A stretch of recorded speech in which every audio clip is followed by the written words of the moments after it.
Shalom everyone, and today we're starting a new book, the book of Numbers, BaMidbar in Hebrew.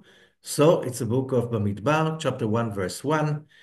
וידבר אדוני משה במדבר סיני באוהל מועד באחד לחודש השני בשנה השנית לצאתה מארץ מצרים לאמור. It's a long verse. And God spoke to Moses. It was in the Sinai desert, in the tabernacle. And it was the first day of the second month, the month of Iyar, Taurus, on the second year for the Exodus from the land of Egypt. And what does it say? Verse 2, Seu et rosh kol adat bnei Yisrael mishpechotam. Seu, raise. Now, the word Seu et rosh has two meanings. The literal meaning, the simple meaning, like in what it says in basic Hebrew, Seu et rosh, raise the head of each person among the congregation of Israel. Elem mishpechotam, by their families, leveit avotam, for their patriarchal belonging, bemispar shemot, and so on, and the whole thing, but basically that means a census. So we need to ask a few questions. One that we ask every year, why does God need to count the Israelites? He's God. He knows in every given moment, and especially he's over time, above time and above space. So he is the as the Maimonides says, Hayodea, Hayadua, Vamada. He is the knower, the one who knows. He is the knowing and the knowledge. So is there any knowledge that is not part of God? So why does God need Moses and Aaron to count the Israelites? So the simple commentary, let's see.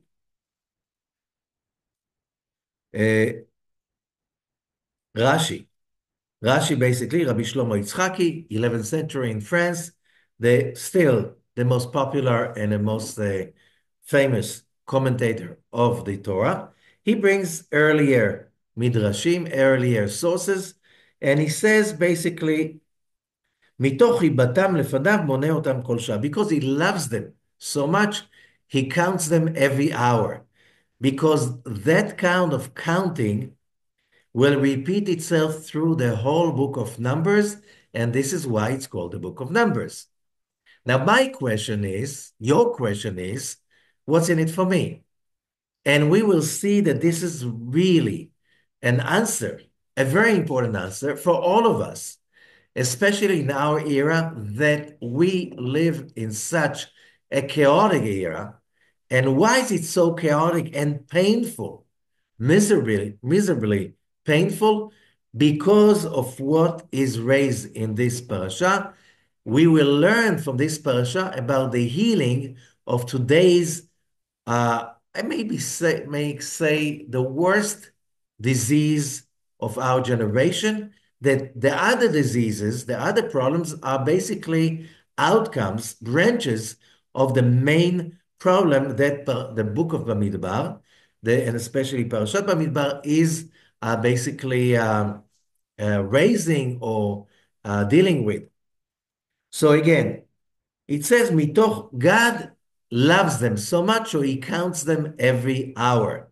So our question was, if God is not just everywhere, he is also in every piece of knowledge. Now, how many Israelites are there? Why does he need Moses and Aaron to count for him? And they counted. Why do you need, since when do you send the king and the high priest to count a whole nation of millions? You hire a census company or you appoint some officers and they do that for you. It will never happen that the king and the high priest or the prime minister or the president, can you imagine that the top leader of a country will do the census on his own? You know what? It's not a bad idea. And I'll explain to you why. Menan Leida, so one source is Rashi is basically quoting earlier sources. God loves them so much, he counts them. Like somebody who made a nice amount of money, and he keeps counting it because he enjoys so much to have all that money. Another explanation, when they left Egypt, he counted them. After they sinned with the golden calf, he counted them again to know how many of them were left after so many were killed. Now he wants to dwell his Shekhinah, his holy dwelling presence in their midst. He needs to count them again. And when he mentions it, the Mishkan, the tabernacle, has been established on the first day of the first month, which means the first day of the month of Eris, Nisan, exactly a month later, the month of Iyar. Why does the Torah have to mention that to us? What's so important about it? Why do we need that piece of information? And I'll give explanation for all of them. And for according to their families, so to know how many belong to every tribe. According to their paternal house, which means you count people according to their father, which means if somebody has a father from the tribe of Yehuda and his mother is from the tribe of Benjamin, so the person belongs to Yehuda according to the tribal belonging, like in many, many cultures. Legulgelotam, what per each head, and Rashi explains, al yedei shekalim beka lagulgolet. How did they count them? Each one of them donated half a shekel. They counted the shekalim that were donated, and then they divided the amount by half, and the result was a little bit more than 600,000. That's how they counted. What does it mean? So they didn't go door to door. In another place, it did. So let us explain this in a simple term so everybody understands. In order to do that, we'll read first from the Zohar of Parashah BaMidbar. And the Zohar starts with a verse from Genesis chapter 1. Vayivra Elohim et Adam b'tzalmo. And God created Adam in his image. And we know that an image is a definition, because how does a mind perceive an image? Through by the boundaries, the borderlines. That's how we perceive an image. When there is a contrast between the background and the form itself, we cannot define an image without definitions, without boundaries. Now, if that is so, we have to understand God, who is infinite. How can you have an image that it's all about definition? Infinite, define. Okay? So there's a little problem. So we are not talking about a physical image, because a physical image, does God has no physical image because he's infinite, he's everywhere, above time, above space, within time, within space, within every object, within every particle.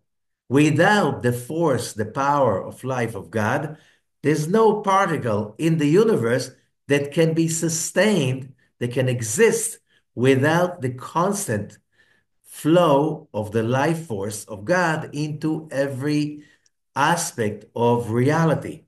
Every aspect of reality is drawing its life force from the infinite creator. So when we go back again to Adam, so what does it mean that Adam was in God's image? So it's not a physical image. You could create a portrait, okay, picture out of it. We're talking about a mental image.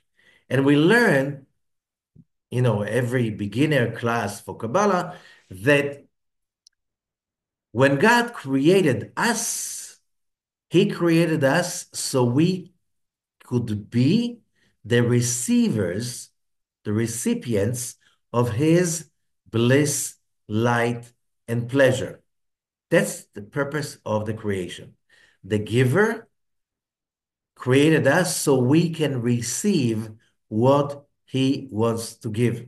More than that, we are the exact opposite image. Whatever God wanted to share, we are the opposite image because we are the basically uh, the pattern of His receiving. Because whatever we want to receive is because God wanted to give it to us. Basically, the question is very simple. What comes first? The fulfillment or the need? And, for most people, the immediate answer is the need. Of course, first you need, then you are looking for the fulfillment. But if you think about it carefully, it's the opposite answer. Why? How do you know what you need if you never had it? How do you know that that's what you want? How do you know that that's what you desire unless you had it before?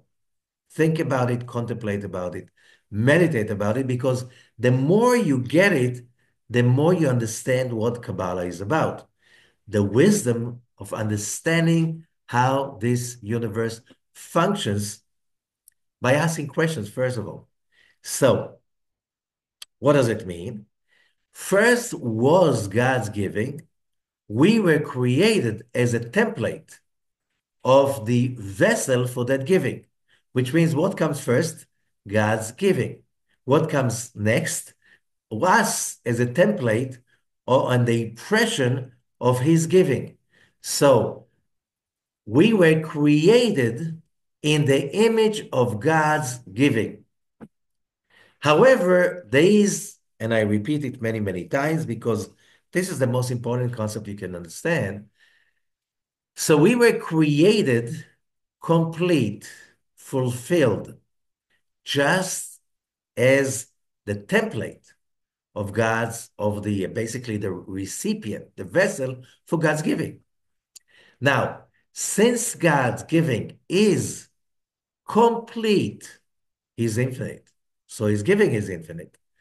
Now the question is, so why there is so much lack, pain, chaos in our world if God, the giver, is so complete and so infinite? And the answer is, from God's point of view, the creation was finished on verse 5.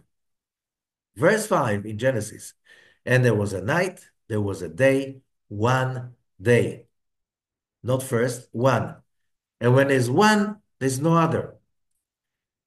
On that moment that there was a night, the creation, we, the vessels, and a day, the creator, His light, are one, which means every need was created, fulfilled. It was created by the fulfillment. So if God's giving is infinite, He couldn't help it but give Himself. And therefore, having the image of God means that we all have, the easiest way to explain it by three aspects of the image of God. A, being the creator means independence. No one likes to be dependent. No one likes to get orders from others. No one likes to be limited, pushed around, and oppressed, because we all have that original need, which is part of who we are. It's part of our calling. It's part of our vision. It's part of our basic need to be creators. If you're not independent, you're not a creator. So that's why human beings, like healthy human beings, can't stand to be told what to do. Okay? Healthy human beings cannot be limited. without getting very frustrated, limited by anything that takes away your freedom to create, which is a second aspect, creativity, to be creator, to create, and especially to create our own fulfillment. Can we force somebody to be happy or successful? Impossible. Why? We have to create it on our own because that part of what does it mean to be created in the image of God. Okay, so now that we got that, the third aspect, so we said the first aspect was to be independent. A creator is independent. Second, to be a creator, which means creative. So people are creative, have more chances to be happy than people who do nothing. Okay? And if they do, they hate every minute. They're not happy. And the third aspect, God is a giver, we must give, which means you can never meet happy, selfish people. If they're happy and they're selfish, this is not an oxymoron. Why? God is a great giver. So this world was, when the universe was created in a perfect state. If all the receiving happened already because all the giving was given. How do we know what we want to receive? We already had that want, desire created in the infinite when we have been in God's image. That's what drives us. So, because we could not stand that perfection that the world was at that moment, there was no moments, but that was a state of the creation. The creation was created perfect. We, the creatures, we, the vessels of God, could not stand the idea that everything is perfect. When everything is perfect, you are not independent. When everything is perfect, you cannot create anything because everything is perfect. There's no need to create anything. When everything is perfect, no one needs anything from you, so you have no chance for sharing and being really excited and proud about that you made the difference for somebody else, which is independence, creativity, and sharing. So God had to break that perfection for us. And that's the second day. On the second day, you read Genesis, God is busy breaking the perfection, breaking the world. So everything is scattered. So when you need to, first of all, you need to create stuff. It's not coming handy. Okay. And in order to create some stuff, you need other people to help you. So you share with them and you're creative in your way of bringing everything together. I hope you get it because that's very important. What really fulfills us? That we are basically successful in being creators. So if I cannot do that because somebody else stops me from doing that, that is a big problem. So it could be competition, could be all kinds of inhibitions, could be bureaucracy, there's so much evil, whatever you name it. When you feel helpless and you cannot really create, so that you're not in the right place. You cannot be in the right place. So let us now, in that background, continue what Moses was, what the Zohar is saying. So Rabbi Abba opened, and God created Adam in his image, and we explain what does it mean.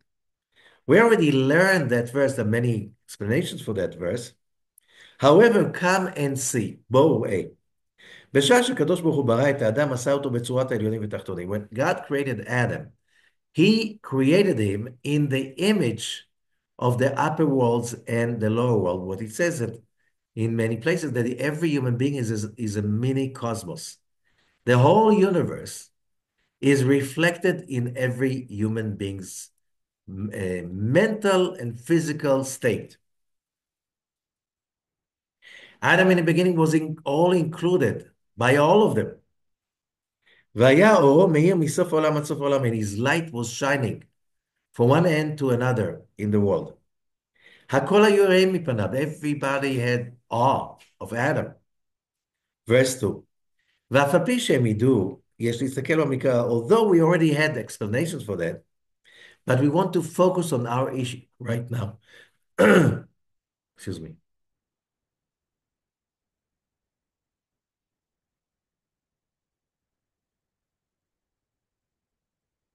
So he continues. When it says he created Adam in his image, and then he adds, in the image of God, he created him. Why the repetition? Isn't that redundant? And the answer is to show that two levels in Adam, two different aspects, because Adam had male and female included within him. How do we know? That's the end of the verse. The end of the verse says, Zachar u'nekeva bara otam. He created them, male and female. He created them. So Adam was basically, say the Talmud, androgynous. What does it mean? He was male on one side and a female on the other side. So he was complete because he was made of male and female, two in one. He was also connected. He was between the above and below in one. Because of that, he was shalem, complete in everything. Adam. And therefore, verse 4, היה מסתכל בחוכמה למעלה למטה, he could look, check on, research above and below everything. Adam, he had that wisdom, he had that ability. However, when Adam sinned, all the structures of humanity, the structures that basically mirror the heavenly structure, so humanity can draw the heaven to the earth, all of that is being erased. So, but we said Adam had a male and female aspect. He did not manifest at that moment. Verse 4, והיה מסתכל בחוכמה למעלה ולמטה. He had the ability to see wisdom above and below. Everything for him was one big structure of knowledge and wisdom to be included by all. Then I continue verse 4. והיה מסתכל בחוכמה למעלה ולמטה. He had the ability to delve into wisdom above and below, not just male and female, also spiritual, corporeal. The universe the way we know it and the metaphysical aspect of the universe. והיה מסתכל בחוכמה למעלה ולמטה. Adam included all of these worlds, and he had the ability to create new structures all the time, when we're coming to that place that he was really busy doing his job. And then Adam gave birth to children from above and below.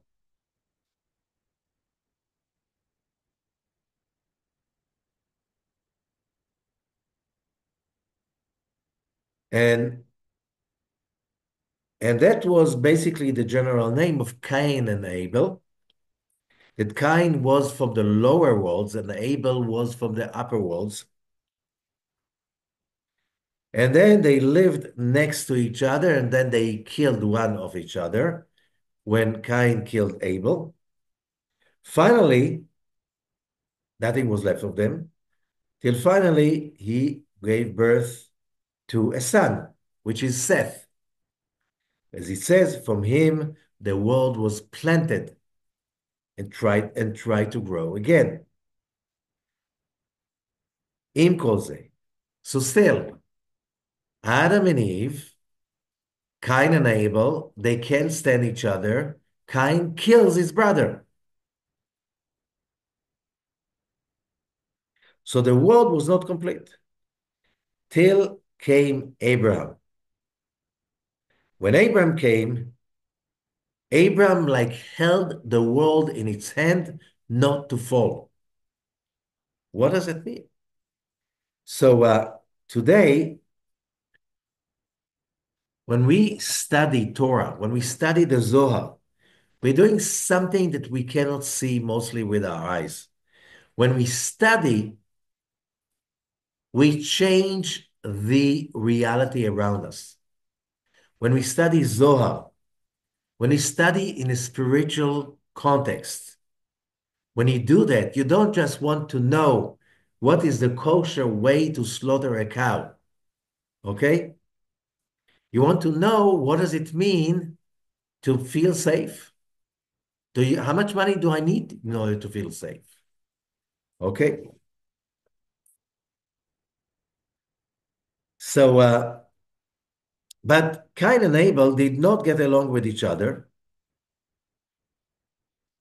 till finally from Seth came out another child, and then on, the world was established because that child started to agree to Adam's ideas, which means a human being cannot live over the bread only. Can't. You need to have more reasons for you to get up in the morning. You have those reasons, you have more energy. You don't have those kind of reasons, you don't have the energy. You wake up and like, why do you have to get out of bed? I don't have any incentive. How would that help the planet? How would that help humanity? I don't see that. Okay. So what do you do at that time? You kill yourself. You know, when you can't see a vision, when you can't see hope, when you can't see where it is going, where reality is going to, uh, you can't contain all the misery and the pain because you feel part of it. So when Abraham came to the world and he brought the consciousness of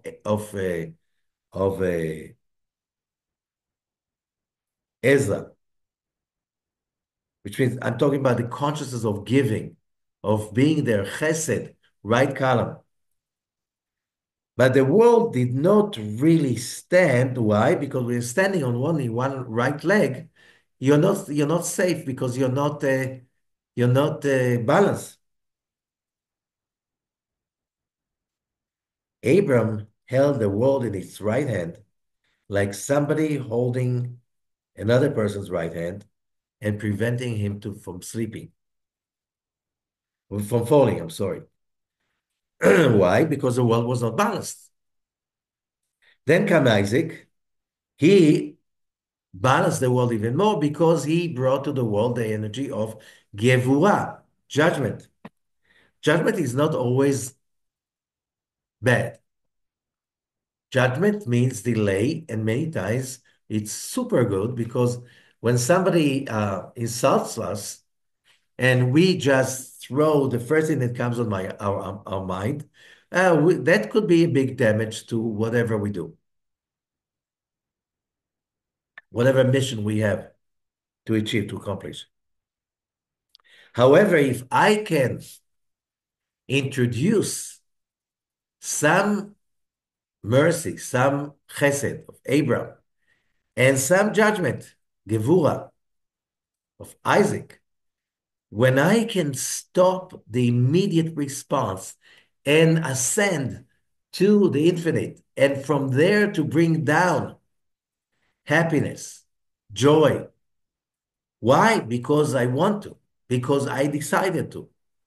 Okay, when you do that, you start to accomplish what you really created to accomplish in the first place. If you're just trying to make a living and to stay in the same place, even if you have great ideas of who knows what, Still, I need to have a vision. I need to have a reason to get up in the morning for. I need a reason to move out of bed. I need a reason to get on a bus, a private car, whatever, to go to work or do whatever I need to do. Why is it so important? Because you'll see as we continue. When Jacob came, he held the body of the fallen one in the middle.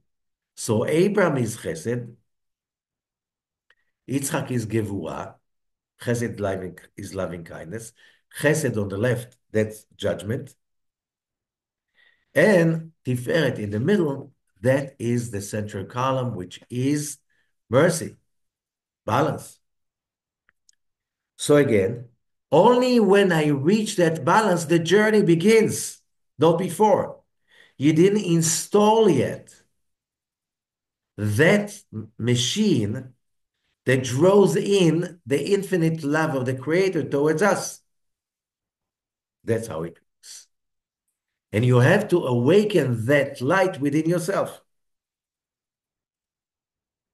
So the world was not balanced, as we said, until Abraham came. And Abraham came, he brought the world into, balance because he was chesed, giving, loving, kindness, whatever.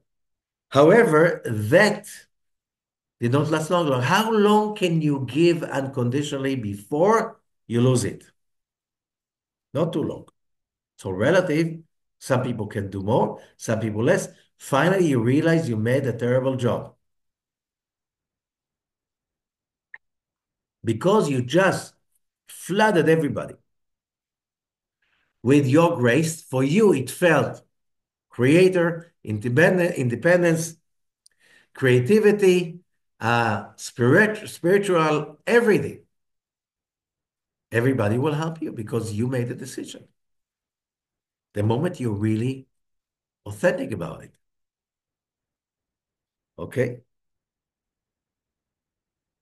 Still, the world was not complete till there were 600,000 Israelites. Only then you could take them out of Egypt and bring them to Mount Sinai. What does that mean? They were slaves. We were slaves in Egypt. Avadim hayinu leParo Mitzrayim. That's how the Haggadah, Passover Haggadah starts. We were slaves to Pharaoh in Egypt. But then God took us out of Egypt from the house of slavery. And we could do whatever we want. We were a free nation. Why did we follow the pillar of fire, the pillar of smoke for 40 days? Why did we do that?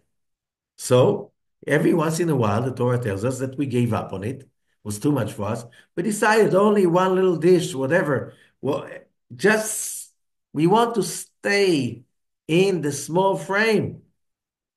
Okay? But the Torah, God had something better and something bigger for us. And what is it? It's not just that you want to be free because you don't want to be a slave of Egypt. It is because, as it goes, Abraham, Isaac, and Jacob brought that option for balance for every human being. Their creation is like an app in the internet of the tree of life. And whoever is really doing his best for reaching true spirituality, he will sooner or later connect to those apps of Abraham, Isaac, and Jacob, and it will start to be working with them. Many times without knowing he's working with them. Now, but still the world, when Abraham, Isaac, and Jacob passed away, the world was still not balanced because Jacob had 12 tribes. 70 people came with Jacob when Jacob moved to Egypt. And the world was finally established.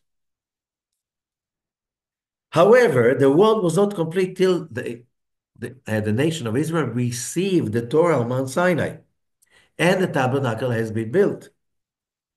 אז נתקיימו העולמות ונשלמו, נתווספו העליונים ותחתונים. Only then the עולמות, the universes, have been established, sanctified, and then the upper and lower worlds were, what's the word? התבשמו, נתבשמו. It's like everybody, just before you, when you drink, before you become tipsy, there's a stage of like, everything is great. And you're just happy. And when you've been asked, why are you happy? You say, I don't need a reason. I decided to be happy. That is the place, which is the highest place. When you realize only you can make yourself happy. Why? Only you can create your own happiness. So, therefore, לא נשתה לעולם בשורשם, the world was not planted with its real roots, till Jacob, עד שיעקב הוליד 12 שבטים ו70 נפש, till from Jacob came 12 tribes, and and from there it expanded to 70 people, and then those 70 expanded into over 600,000.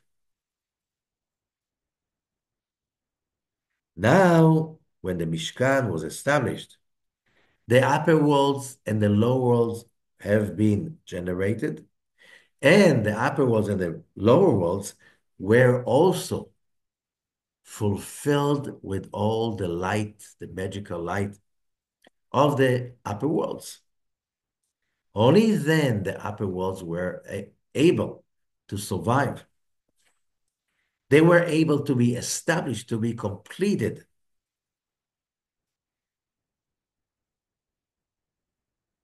Vav, Zayin, verse 7. כיוון שהוקמו התורה והמשכן, since the Torah and the Mishkan have been established, רצה הקדוש ברוך הוא לספור חיילות התורה. So, the Holy Blessed be He wanted to count the armies of the Torah. כמה צבאות הם בתורה? וזה הפין, כמה צבאות הם במשכן. You look at an army, it's an army of groups. How can you count them? So, the Zohar explains, come and see. בואו ראה, כל דבר שצריך להתיישב במקומו, דהיינו ספר ענף שלמטה, ושורשו למטה, אינו מתיישב עד שנזכר בפה ונתמנה עליו. אף כאן רצה הקדוש ברוך הוא לספור חיילות של התורה וחיילות של המשכן. Okay, very important idea. Everything that needs to find its own place, and there's magic about it. When you find your own place, physically and intellectually and mentally, and you identify yourself with a vision, with a story, with a narrative, and you align to it, and you committed to it, something amazing happens to you. You have purpose. And when you have purpose, you are capable of doing so many different things.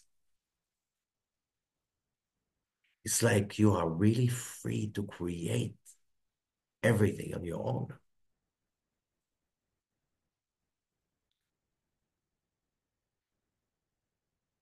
So when the Torah and the Tabernacle, the Mishkan, have been completed, now the Holy Blessed be He wanted to count His armies. At that time, when we read that from the Torah, when it was written, everybody was in tents. They didn't even invade to the Holy Promised Land yet.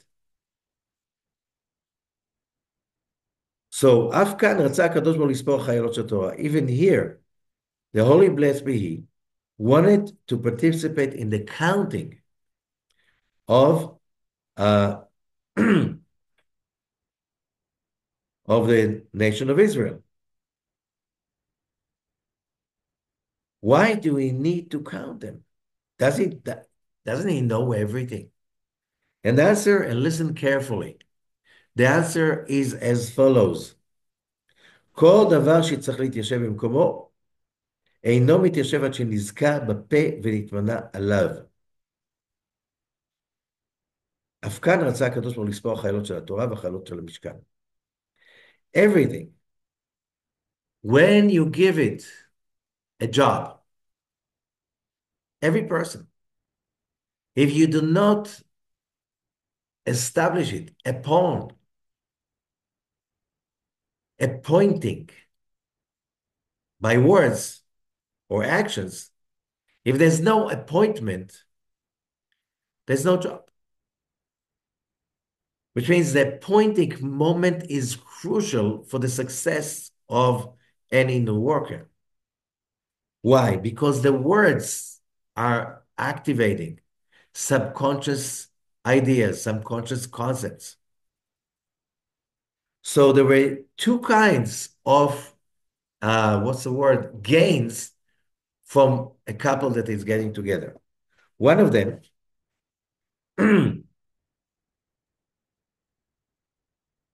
as we said, let's begin from the beginning.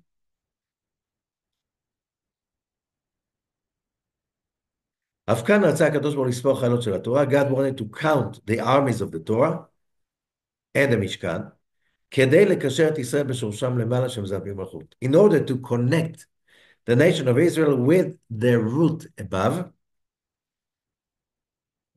and by this root is the Anpin and Malchut, Torah and Mishkan, heaven and earth.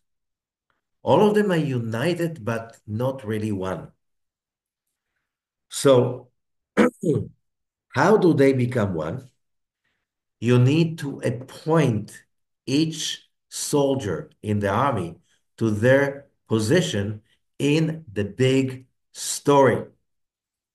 Can you imagine that Moses and Aaron come to your tent just to tell you who exactly you are supposed to be? You were born to become.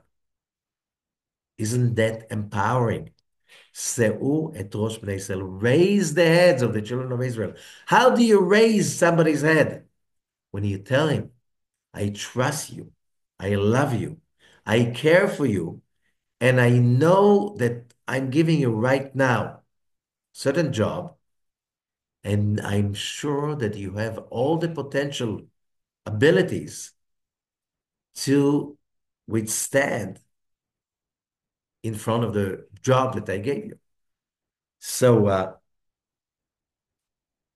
that's why the Zohar says, בואו ראה כל דבר שצריך להתיישב במקומו, דהיינו לקשר ענף למטה ושושו למעלה, אינו מתיישב עד שנזכר בפה ונתמנה עליו. In order to connect something, let's say human being, to his destination, to his vision, to the vision that will guide him into real completion of his soul, he must know the goal. It must be defined somewhere so you can say, that's who I am. And if you read it loud, the impact is even higher. If the king that you honor so much and the high priest will come to you and read it to you,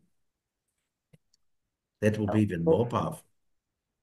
Which means the acknowledgement. You want somebody that is working with you or for you. You want them to be productive. You want them to be productive in the highest level of being productive.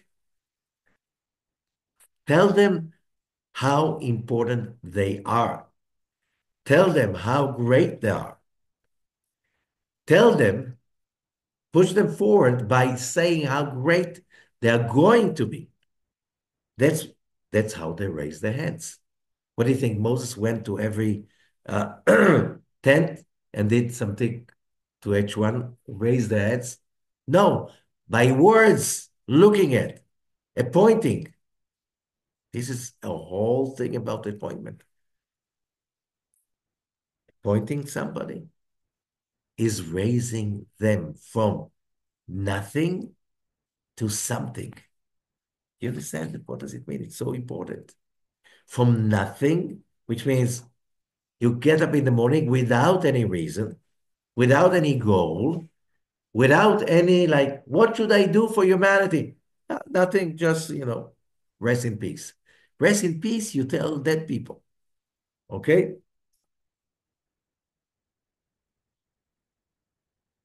So the Zohar says in order for something to be settled down and functional, you need to connect above and below. And that's what we have over here. The census was not about knowing how many. It's about appointing each person to his own calling.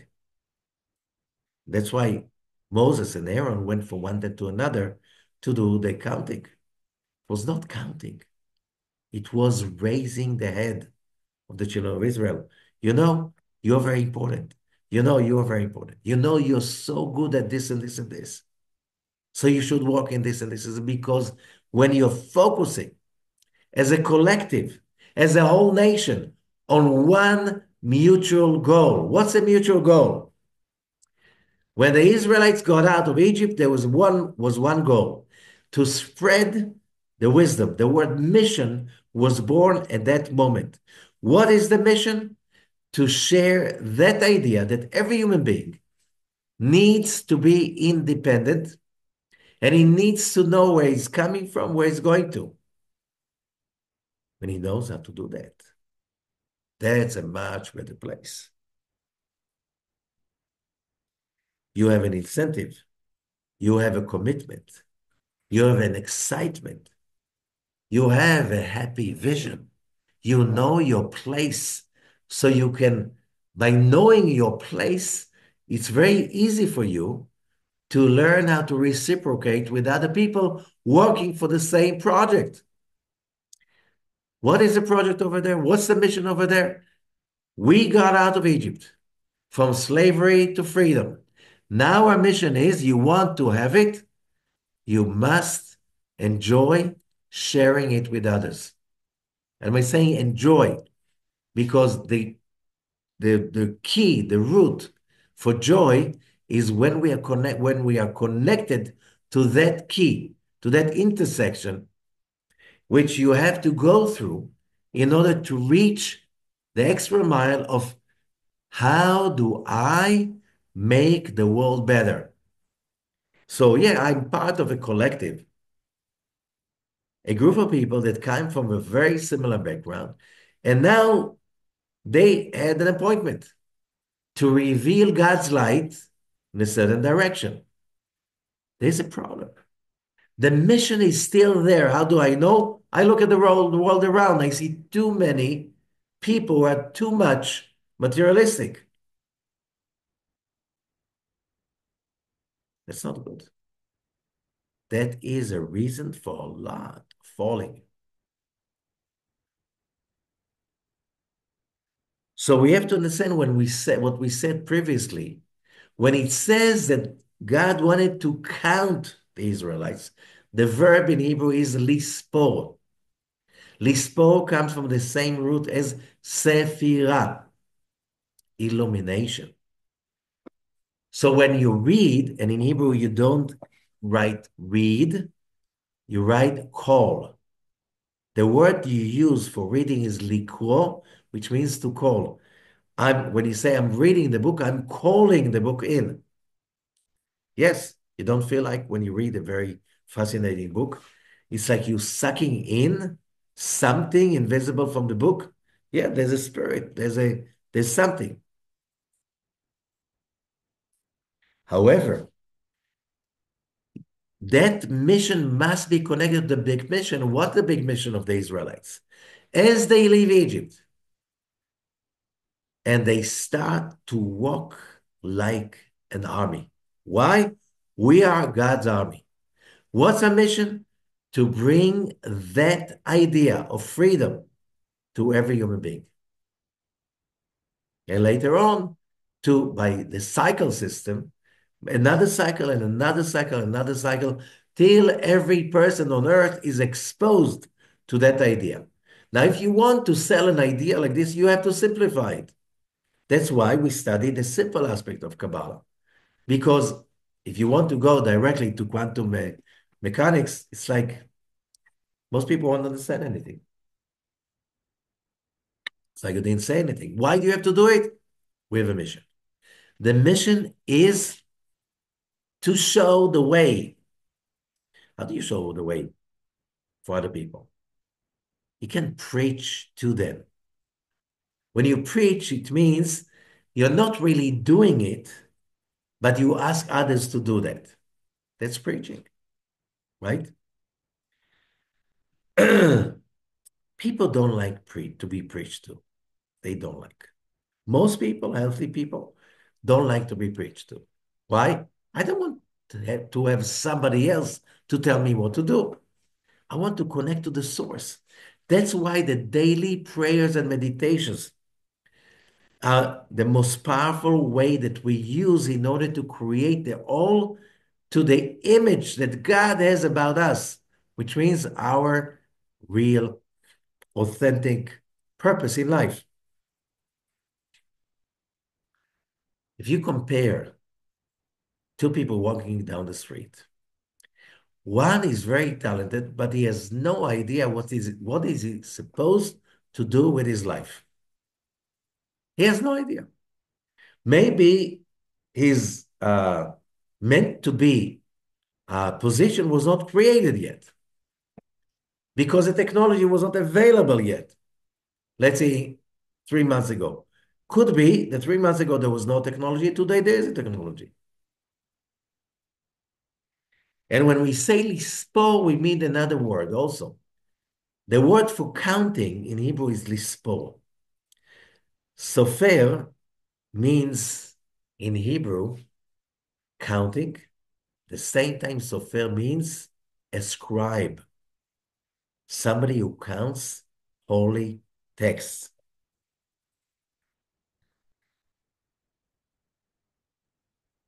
So what do we say? That does not happen unless somebody comes and says that. We human beings have huge amount of power. Very simple. How many people have this scar, trauma, because the parents that raised them said to them when they were kids, you will never be successful, you'll never be happy, you'll never be powerful, you are a failure, you always will be. How many people need to treat that trauma for eons? Because to uproot that, and if it's not just your father who told you that, it's teachers at school and whatever around you, this is very hard to rise from such a place. That's why there is a saying that every child needs at least one grown-up that makes sure the child knows that I believe in you. I trust you. I know you can make it. You need one to go against all the odds because why? You need a vision. What is the vision? So the Zohar explains.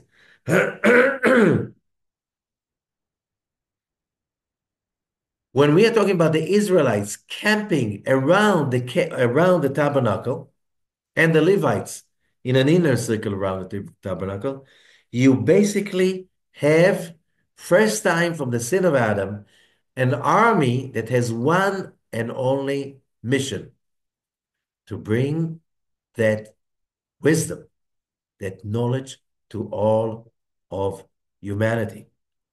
So we know where we come from. We know where we're going to. Basically, it's so much easier when you have a vision. And research is showing people that have a vision that includes faith in the good, faith in a higher power, and a knowing that my job is to connect the heaven and the earth, the above and below, Zeranpin and Malchut. Kadosh Baruch Hu, the Holy Blessed be He, and Shekhinah, the, the Shekhinah, the divine presence.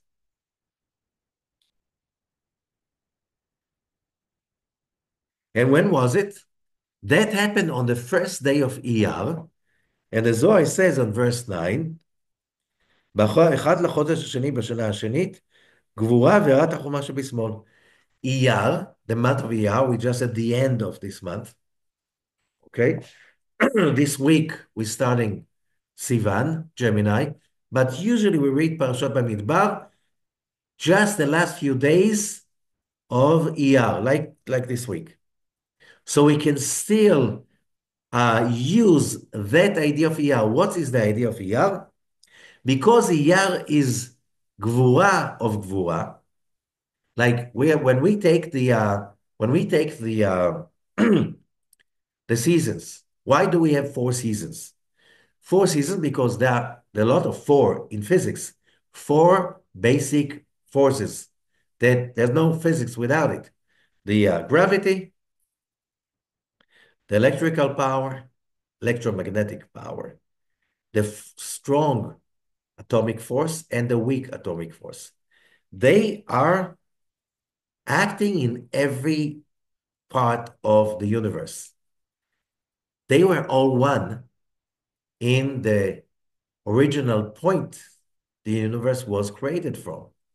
When it says everything was one, the only way everything is one when everything is just condensed into one point, past and future, there and here, above and below.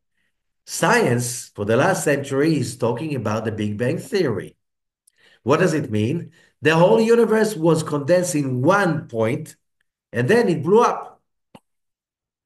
And then dimensions of space and time have been generated, created out of that explosion, the Big Bang. This is crucially important to understand. Now, this is being represented by four elements, four metaphysical elements: fire, water, air, and earth. That's why there are four seasons. That's why there are four letters of the Tetragrammaton. Tetra, four. Okay? The name of four letters that is manifesting the four elements, the four forces of the creation, the four directions of the creation. What are the four directions? Right, left, in front, and back, or south, north, east, and west. Now, that's how we perceive reality. So there are four seasons. Why? If the planet Earth is moving in a circle that is not complete around the sun, you have necessarily, mathematically, you need to have 4 points. 2 points are the longest and the shortest day of the year, okay? And 2 points are the equinox, the time of the year that there's the equal night and day. So the equal night and day is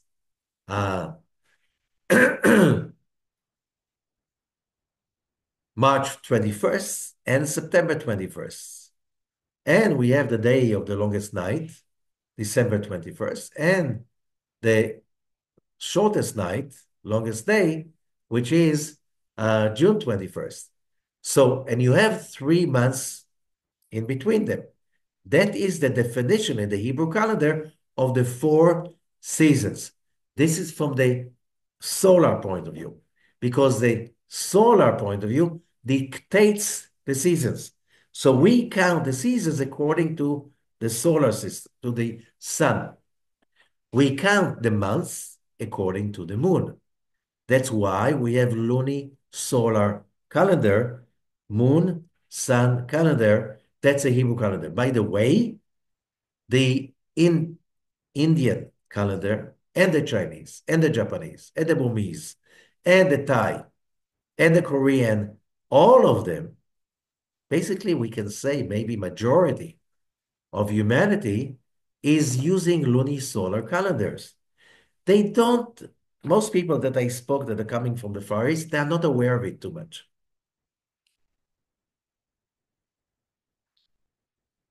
But I won't go into it. But so you have The cycle of the year is divided into four parts. These four parts, each one of them is divided into three. By the way, the same thing, when you want to feel, where am I? That's a very important part of our ability to feel identity. Like the moment you don't, and your brain is always checking, always measuring up and down, right and left. We spoke about it before. But basically, if you look like about it, you look at the on those uh, uh, structure, which is called south, north, east, and west, and then you divide it also.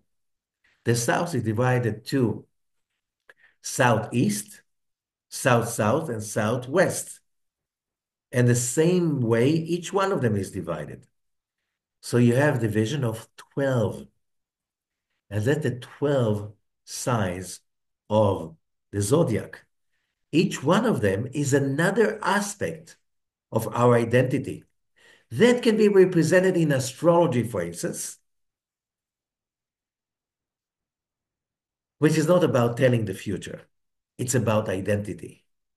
Each angle is another aspect of each one of every human being's identity.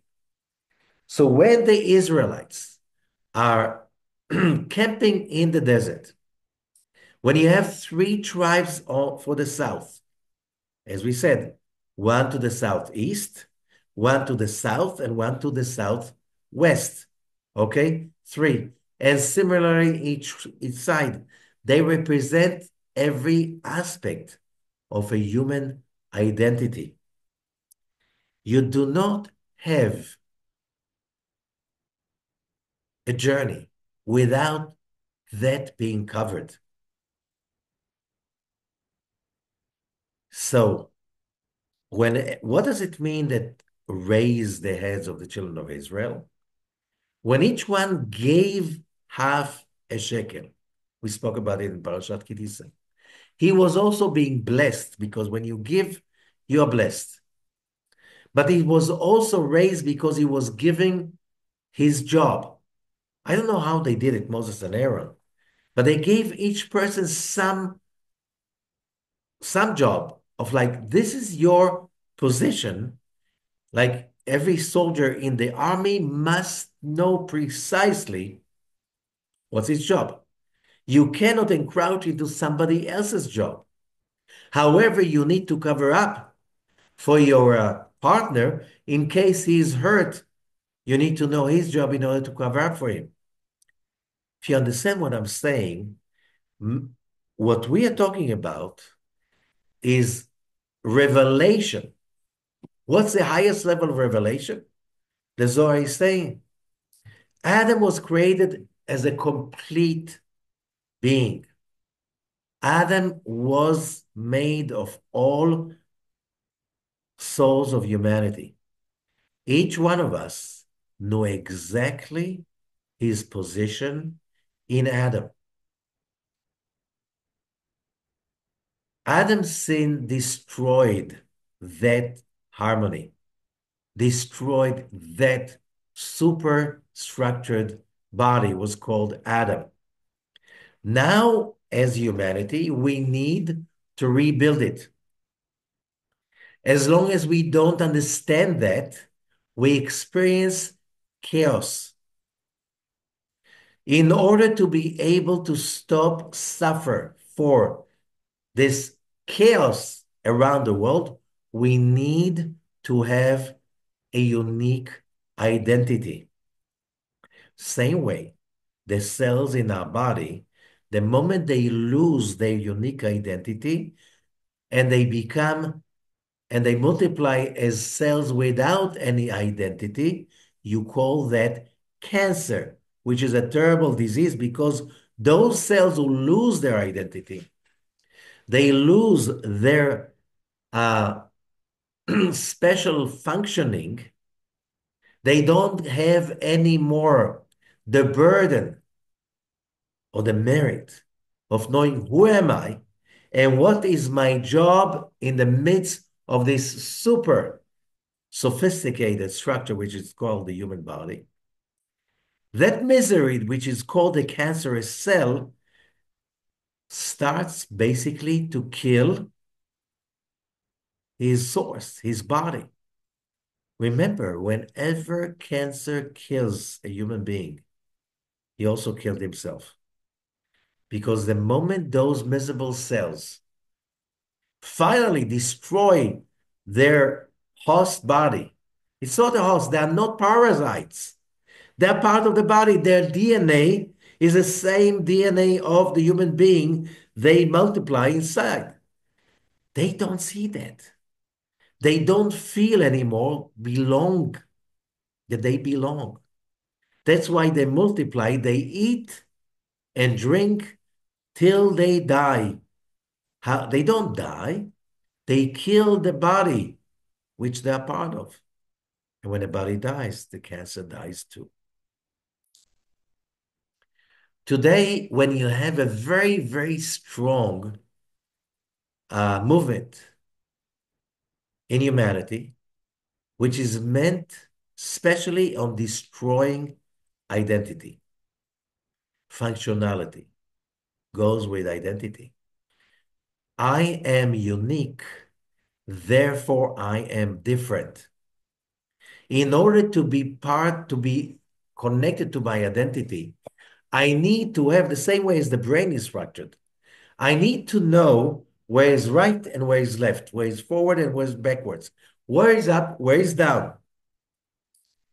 I need the book of BaMidbar, Numbers, is about that idea that the only way I can raise my head is to know I'm important and there's something in me that is unique, that if I'm not going to deliver my message to the world will be missing because I am unique. And that's basically a very Kabbalistic important idea. There are no two people who have exactly the same mission. Each one of us has a different mission. You need to know where do you belong, to what civilization, to what culture you belong. Now that you know what culture you belong to, you have a mission.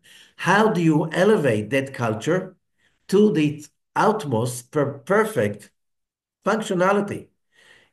How do you do that? You need to know right and left, again, but also up and above and below.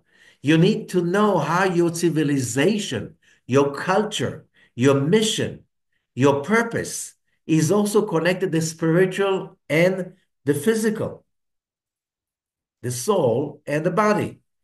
If you're not involved with that idea, you have a problem with identity. And when you don't have an identity, nobody can raise your head. You don't feel important. You can become a cancerous cell. What does it mean, a cancerous cell?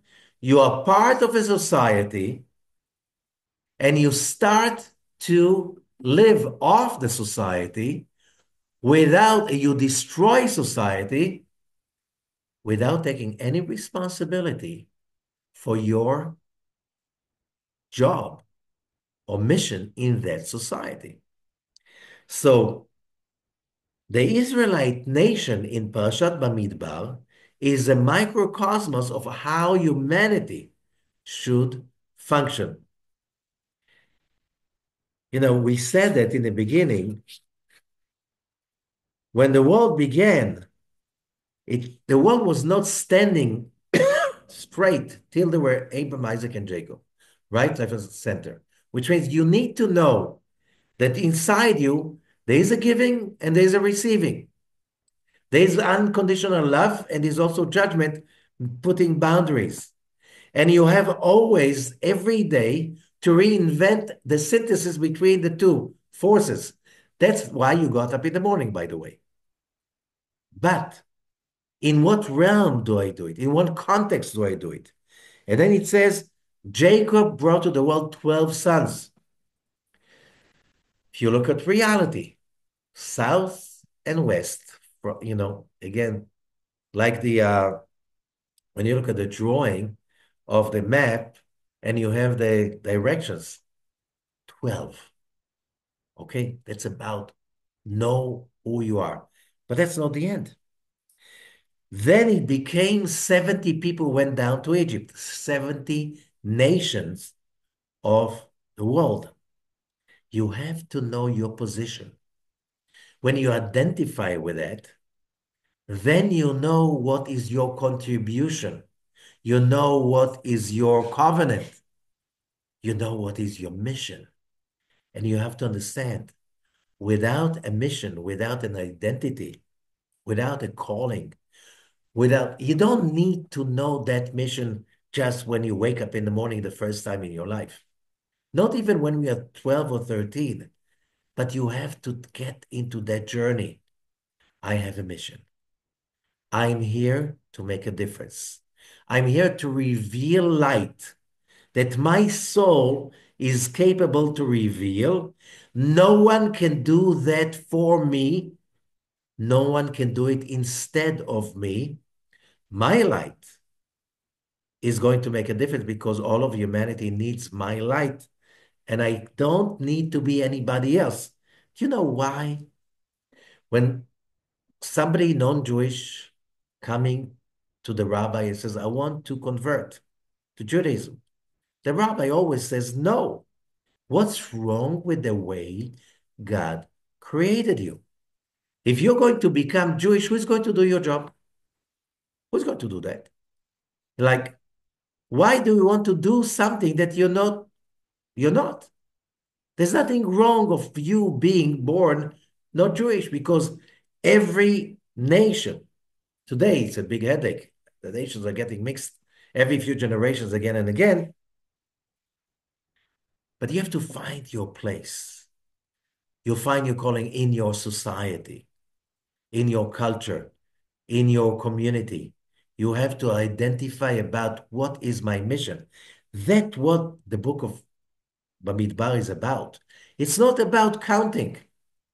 Counting, as said, Sephirah means also illumination. Moses and Aaron went from one person to another, appointing them to their own mission, raising the head, saying, if you don't do your job, we will be missing that. Don't do your neighbor's job. He's responsible for his own. You should be responsible for yourself. Your life journey is to find that mission and how your mission is aligning with the context of your family, your community, your nationality, your civilization, your humanity. This is what this book is about. It is so important because only then we can find shalom, peace. Because what is peace? It's the Hebrew word for peace is coming from the word shalem, complete. We are not complete unless each human being is doing his or her real, authentic job. That's the mission. The more people will be busy doing their mission instead of criticizing other people for their mission, the closest to shalom we can get. Remember the word peace in Hebrew, the Torah says all languages came from Hebrew. The word peace, the way you hear it, and in Hebrew, pei yud samech, means not to fight, not to keep grudge. People are not fighting anymore. But the word shalom, that is being used as peace in Hebrew, comes from the word shalem. I'm not complete without you. I need you to function the way you need to function so I can feel complete. And you need me to function so you can feel complete. And I don't need to become you, and you don't need to become me. God forbid that you become me, and I become you. Don't imitate. Be authentic. Be creative. Be your own creator. And that's why everybody had his own different angle, his own different place, his own unique, special place on the spectrum that is made of 12 aspects, south and west, it's also above and below. When we are committed for that, we're committed for that kind of, then the light can flow. Then we are blessed. And that is connected to the first day of the month of Iyar, the month of light. Why month of light? Because my judgment, Iyar is the second month, Gvura, fire, in the first season. The first season is fire. That's why Aries is a fire sign. All three signs of the spring, it's fire in the core, according to Kabbalistic teachings. That's why Aries and Taurus and Gemini are very, very highly energetic, because it's a fire. The core is fire. Now, the second month is the fire of the season, and that is Taurus, which is judgment. Ox, judgment. That's a symbol. Fire of fire, judgment of judgment. That means it's not evil. Who can draw more light? Judgment of judgment. So you can look at it as judgment. Oh, terrible judgment. No, judgment is about if you know how to turn it into a blessing. Somebody is, let's say, the problem with education. There's a child sitting in the class, grade 1, 2, 3, and he's hyperactive. Oh, it's a problem. It's a disease. You need to give him medication. No, you don't. It's a blessing. He's fiery. He cannot sit 8 hours or maybe 4 hours a day listening. Can't. By the way, when along history, kids at that age were sitting 4 hours straight almost without moving. That's not natural. That's not normal. That's not sick. I think this is sick. The kids are sitting for 4, 5, 6, 8 hours without the need to run around and go nuts. The other ones were sick. So the education system has a problem, not the kids. You learn more through play than sitting and listening. Why? When you sit passive and the teacher is putting some stuff on the board, remember, you were created in the image of God. Are you a creator? No. Are you creative? No. Are you a giver? No. That's why a normal child will hate sitting so many hours and being passively recipient of what the teachers dictate. That has to change. That's why also when you go to work and everybody dictates and you cannot be creative, you cannot generate your own position and your own aspect of who are you, you're different. That screaming is a blessing. The problem is how people look at it, not as a blessing.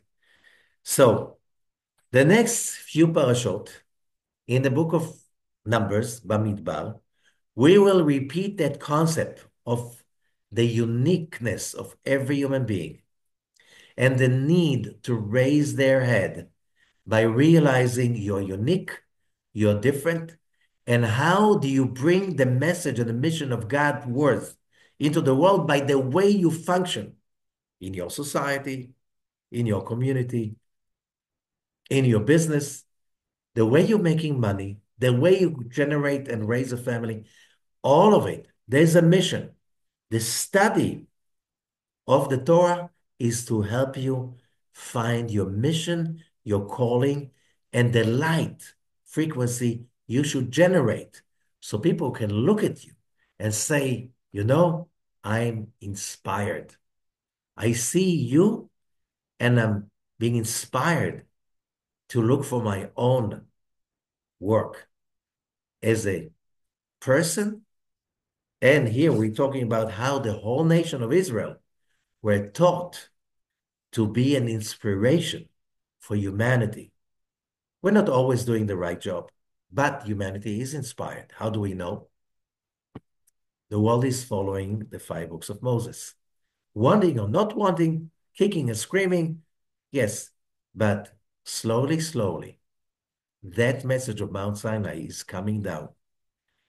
Good luck for all of us, because this is the basic idea of what we're going through right now. When we go crazy, when we feel chaotic, when we don't understand what's going on, it's because it's called the surrounding light. What is surrounding light? The light that every human being is supposed to get from the Creator. When it's not being utilized, it's a pressure. It wants to come in. It gets us crazy because we feel we're missing something. We have no idea what are we missing. So we feel insecure. We feel insecure on different levels. We go crazy. We get anxious till we find our calling. We find a narrative. We find a story. In Hebrew, story, sipur. Again, the letters samech peresh, illumination. When you find our story, when we find our illumination, we find our place in the scale, which is also a number. I hope we're getting there. If you walk for that, if you aim for that, you will be better in that crazy journey of humanity today when people have to open up. You cannot just be passive anymore. You have to take a stand. You have to find the mission, to find your story, your own illumination, and go for it. Thank you. Good luck for all of us.